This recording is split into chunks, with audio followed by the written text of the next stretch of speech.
नमामृतं विनायकं नतेतरातिभीकरं नवोदितातभास्वरं नमः सुरारिनिर्जरं नताधिपावरोधरं सुरेश्वरं निधीश्वरं गजेश्वरं गणेश्वरं महेश्वरं तमाश्रये परात्मनं निरन्तरम् समस्तलोकशङ्करं निरस्तदैत्यकुञ्जलं नरेन्द्रोन्दरं वरं हरेन्द्रवक्रमाशकं कृपाकरं क्षमाकरं मुदाकरं यशस्तरं नमस्करोमि संकृता मनस्करोति मातरं न किञ्चनातिमाचरं चिरन्तनोति माचरं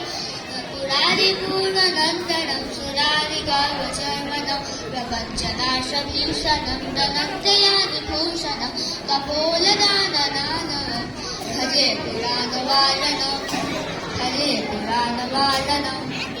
नितान्तकान्तदन्तकान्तिमन्तकान्तकान्मजम् अचिन्त्यरूपमत्यहीनमन्तराय चिन्तयं हृदन्तये हृदन्तरं वसन्तमेव योगिनं तमेव दन्तमेव तं विचिन्तयामि सन्ततं